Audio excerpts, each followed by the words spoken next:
bitches. What's up? Wake up. It's the morning time. Down to the feeding!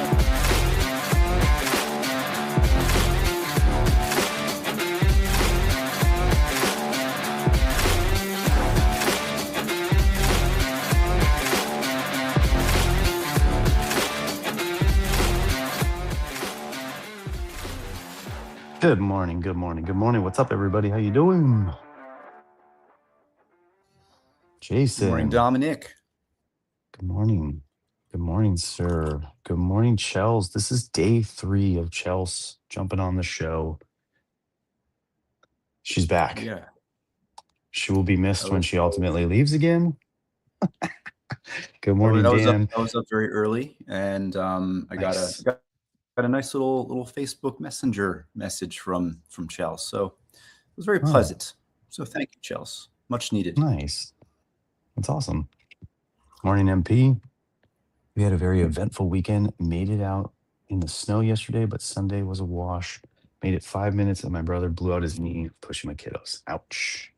Ouch, ouch, ouch. Ouch, ouch, ouch. 'Tis the season for middle-aged knee injuries. My good friend Augustus did the same thing. They were on a family trip to Hawaii. Morning, Paul. And he coaches my daughter's volleyball team with his daughter, and he came down wrong, or he was on sand, but his legs were used to coming down on a wood volleyball court. Yeah. So sand hits different. Yeah. So he's out, man, this winter. Let me tell you, it's not an easy time of the year. Yeah. I mean, I don't know what y'all are talking about with all this sledding and snow, and I'm seeing all these videos of people shoveling. I think I saw a photo of MP looking like he was shoveling his workplace. Yeah, I've seen a bunch of those.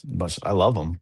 I used to, when my wife and I first were together, we moved out to live with her parents.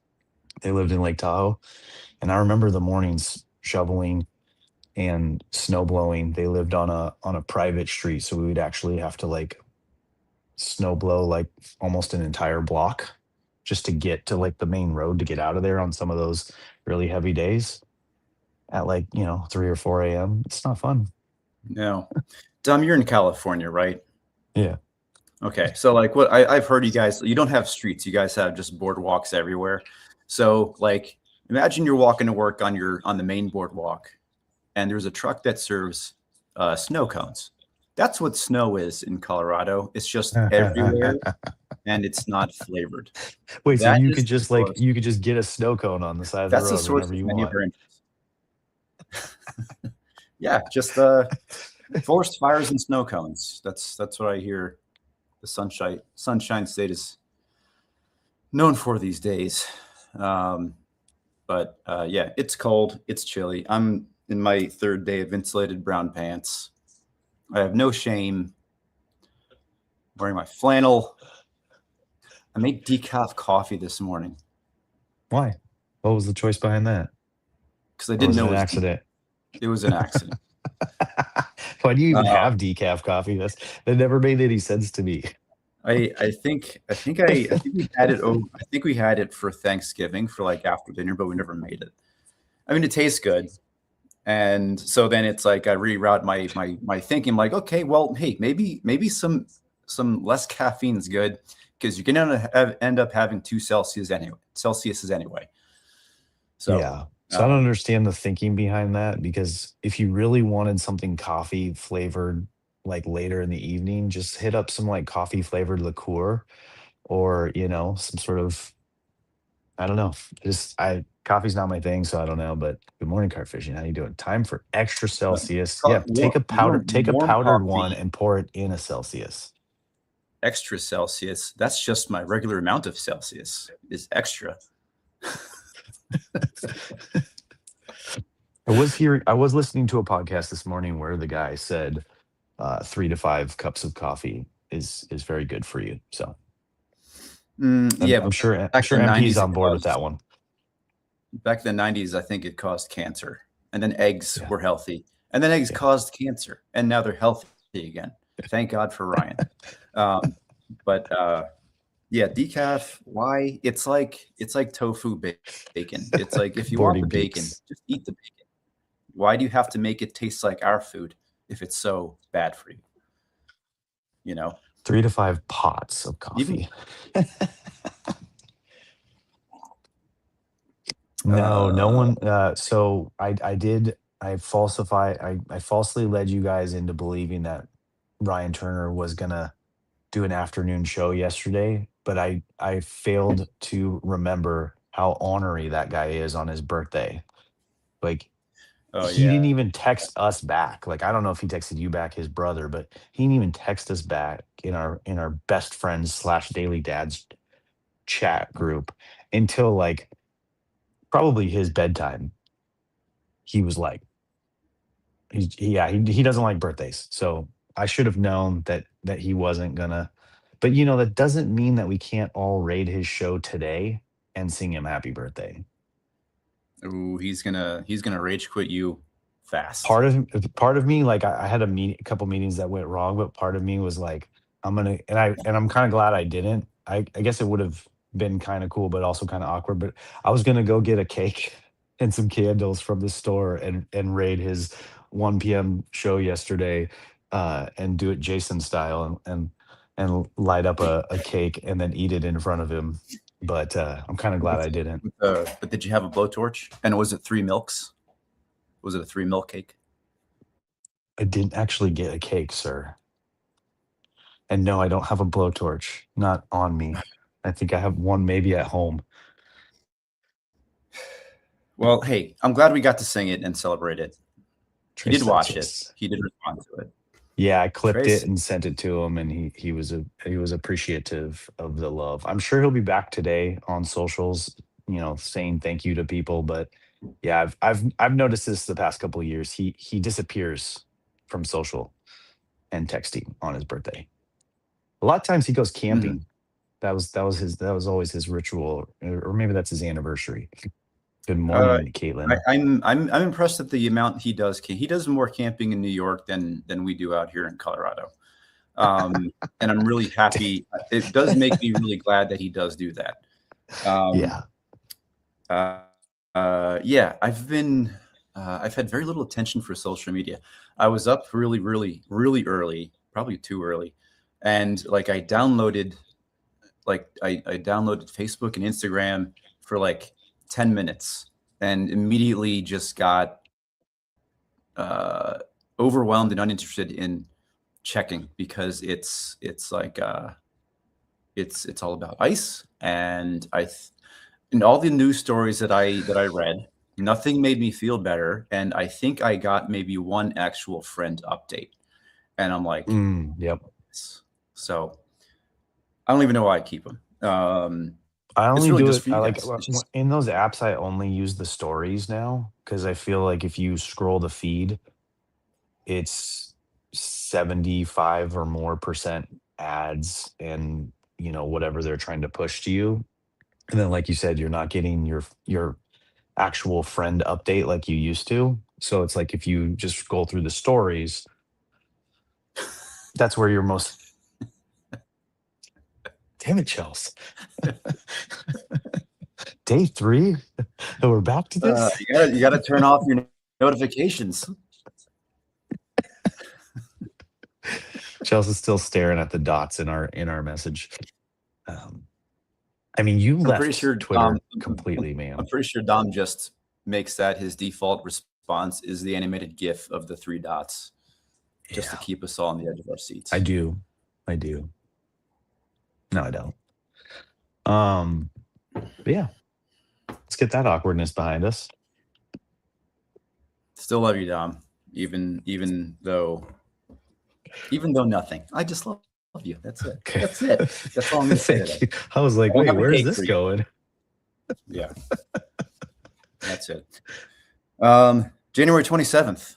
In a long time. This is a Down to page the reading. that I actually put some words on. It's been a long month. I realized yesterday morning my last like really good day that I wrote down was November 10th.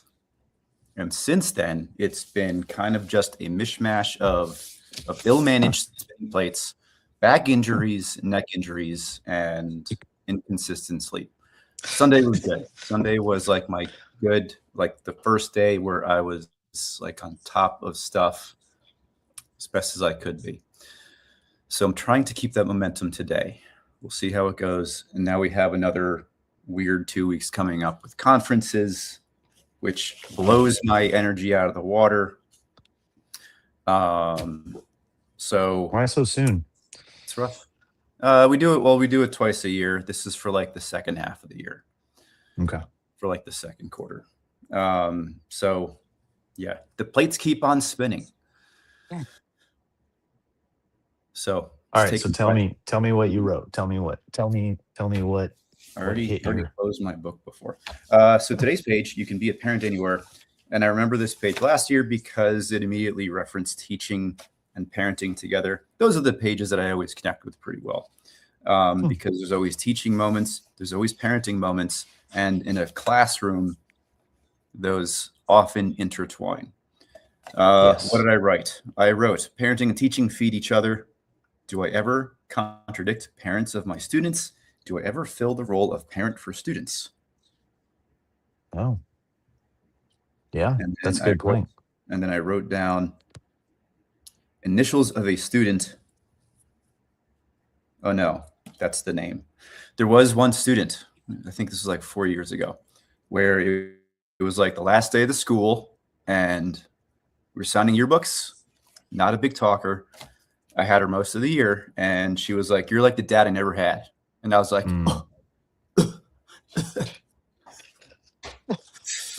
That's a very interesting getting choked up face. Well, I'm hiding my real choked upness right now in my decaf coffee cup. So it's I mean, that's funny because Chels just said basically the same thing. She's called a teacher dad by accident. Super cute. Yeah, it happened. But yeah, that was still relevant today for sure. But do I ever like crisscross? Like I have a high schooler coming in twice a week. He's doing like a P-teach where he's like, getting into he wants to be an art teacher. And we got a little bit into the discussion on like how to handle sensitive subjects like politics. And it's not like it's unknown. That's like, as a school teacher, it's like your job is to not interject, whatever your opinions are.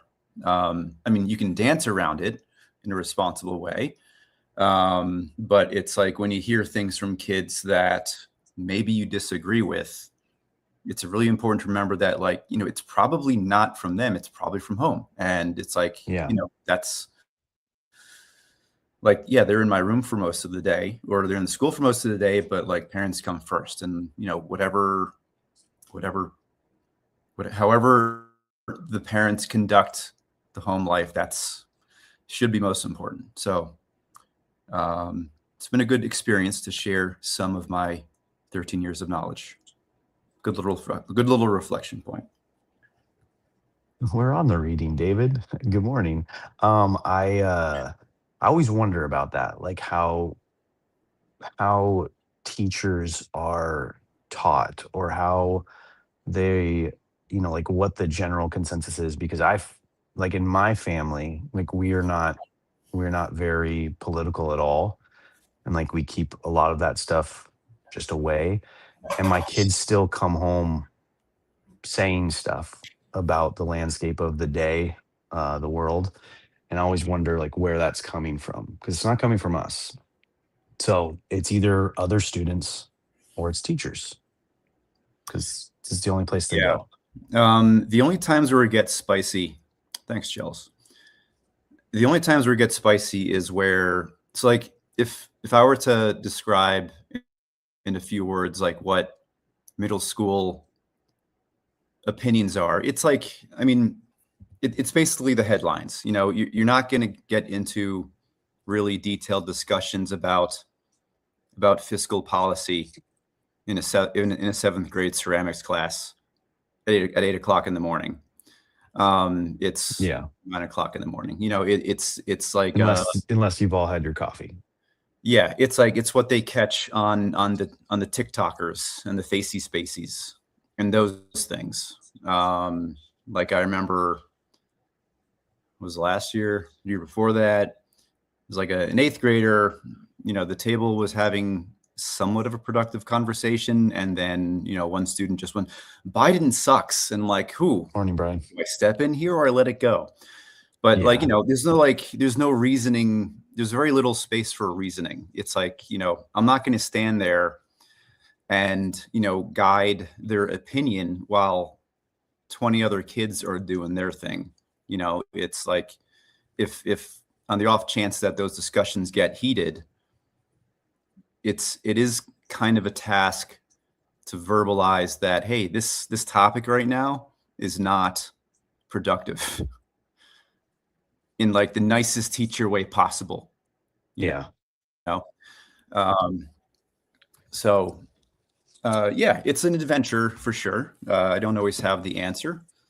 Usually it's like, you know, changing the topic to something less spicy, for sure. Yeah, I think the MP kind of said it here, and then also complimented you as well in the process. So I don't know if you saw that, but I think that's kind of the general consensus of what I was getting at, and he kind of relayed it from his side of the world as well. Yeah. And even we were driving the other day, me and Kristen, we were in the front seat, and there was a car with a pretty spicy bumper sticker. And it was like, we didn't necessarily disagree, but it's like Kira, my 12-year-old, actually asked about it. And I was, you know, she asked about, you know, what it means. And we said it. And it was like, you know, the point we gave her was like, you know, it's like, even if you kind of agree with some of that stuff, it's like, is that what you want to be your headline advertised? Yeah. Driving around town everywhere, you know? See, and there's a perfect example of always on parenting. You're just driving in a car, and there you go. A lesson. You're always mic'd up, always. Yeah, everybody should use the word spicy more, especially when talking about shells. It's a good word, y'all. It's the new adult slang of 2026. 6-7 is out. Spicy is in.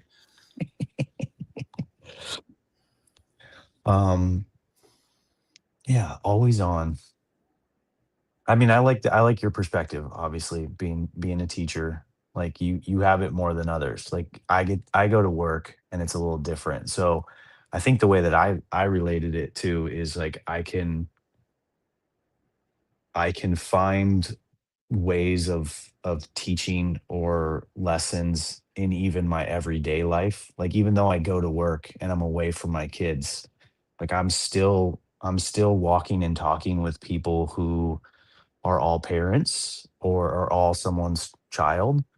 And so I've found myself in these conversations with my subcontractors, my clients, all those kind of people that I deal with every day, where we're having conversations about parenting, about our kids. Like I've told you, like I've started to bring my life as a parent more and more into the workplace, and kind of like let that be known that's an important thing. And as I'm doing that, I'm finding like the reciprocal of that. A lot of people are, you know, appreciating that, and then they're reflecting it right back to me and talking about like their parenting journey or where they're at. You know, I have some clients right now that are grandparents. It's really cool to kind of see that, how they interact with their kids and they interact with their grand. So yeah, it's definitely, you're definitely always on, especially if you put it out there. So you're saying you're becoming more open, and that is kind of that gets returned to you. That's kind of what you're saying. Mm-hmm. Yeah. Yeah. And it's really easy. It's like, you know, I remember, you know, the first few times we discussed one of my favorite conversations of ours is always talking about like the new dad friend conversations that Yeah. the low level sports or weather or commute or job. It's a lot easier than you might think to like just break it open and be like, I don't know. It's like, I don't know. How's your sleep going? That's always the go-to. That's a Ryan conversation opener. MP, thanks for that. I appreciate that. By the way, I went back and read it. After I posted it twice, yes. And MP's son said the word "holy shit." By the way, I think Twitch blocks it out, so I tried to highlight it, but I was behind in the conversation. Y'all are texting fast. Love Yeah, it. good chat. Good chat. Good stuff. So when do parents become translators for the conversations? Parents. You already talking about like translating politics back to kids? What are you talking about, David? Yeah. Yeah, sorry, I got lost in the chat for a minute there. Great chat. This is a great chat to get lost in. Mm-hmm. Agreed. Be confused.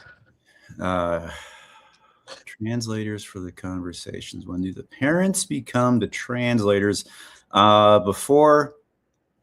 So this one's a fun one, right? So MP, his son dropped a holy S while going off a snow jump. How old's your son again? Is this your firstborn, 7, 8, something like that? Yeah. That's like, so that's in my household, the only time my wife curses is in those kind of moments where she's scared. Scared is the most for my wife. That's when the F's and the S's come out. And then, yeah, in some sort of form of excitement, a little less, but other than that, she's very clean. Whereas me, it's like all the time. And I've been on the fence with that, that part of our life and our parenting journey is like, I don't think I've told my kids like, like for instance, songs are a very popular one, right? Like if you listen to the clean version, it's one thing versus listening to the full version. And when you go to concerts, which my wife has been taking our kids to a lot, you're most always going to hear the full version. And so there was a couple of concerts that my wife took the girls to, and when that word came out, the girls would like stop singing like in an awkward way because mom was next to them and they'd like look at mom. And I think at one point she's like, "You can sing it, it's fine." And I'm like, okay, so there's a theory behind it. Like if you're saying it in a bad way, then it's a bad word. If you're saying it in a good way, is it really a bad word? You know what I'm saying? Context. Like holy shit in excitement, versus you're a shithead. Yeah. Bad way. I mean, that's a different. conversation I've had. Words that are allowed at home that kids bring to school. That's a thing, for sure. And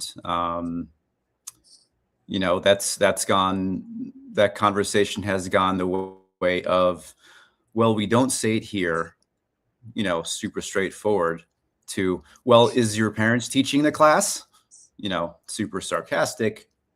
Straightforward usually goes. And then, bumper stickers, kid talk, politics. Even as a parent, like, I don't know, I'm sure we all have our little different ways of doing it, but it's like, at what point do you let kids make their own decisions based on fairly correct reporting?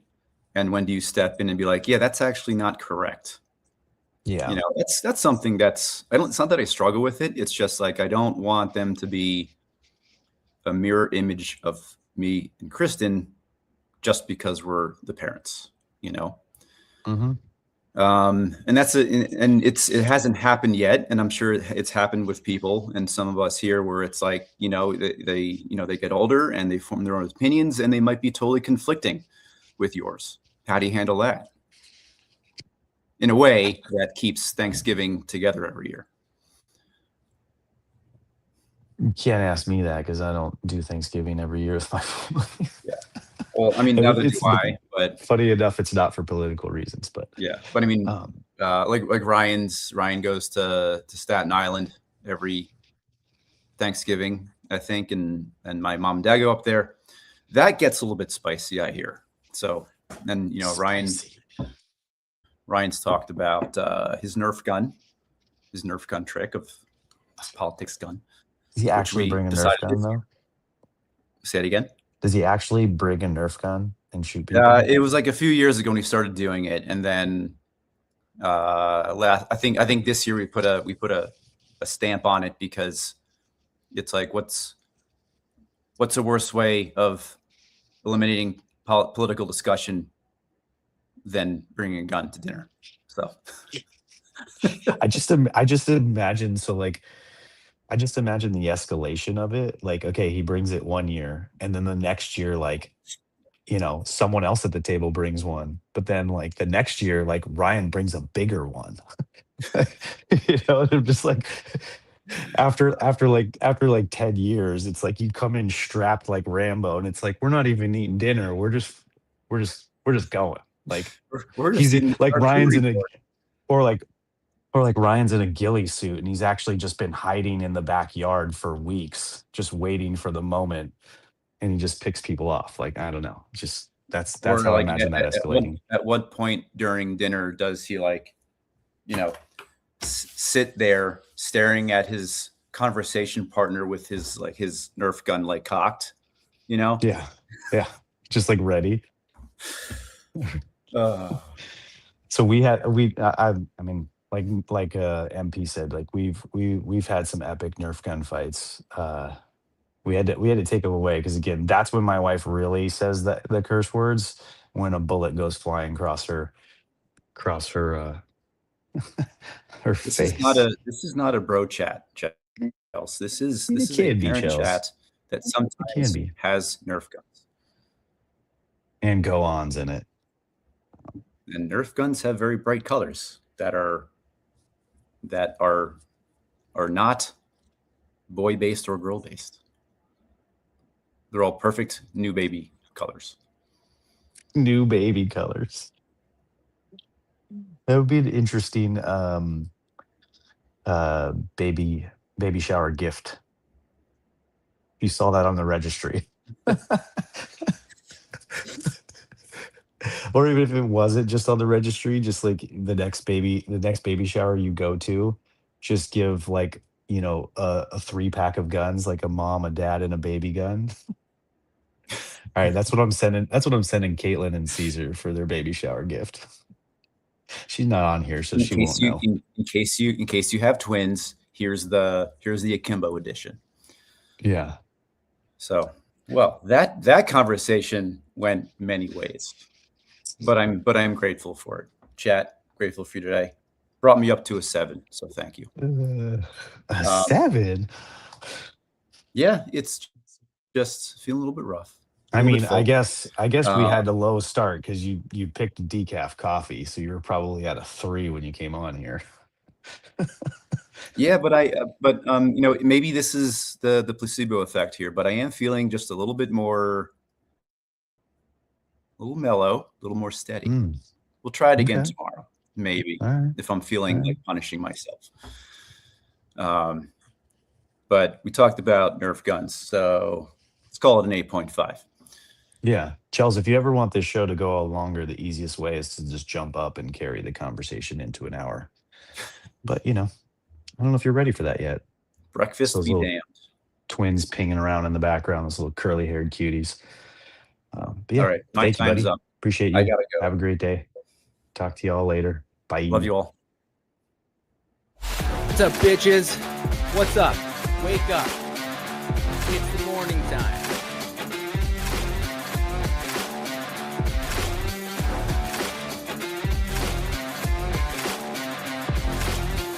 We're ready for Chels, guys. We're ready for Chels.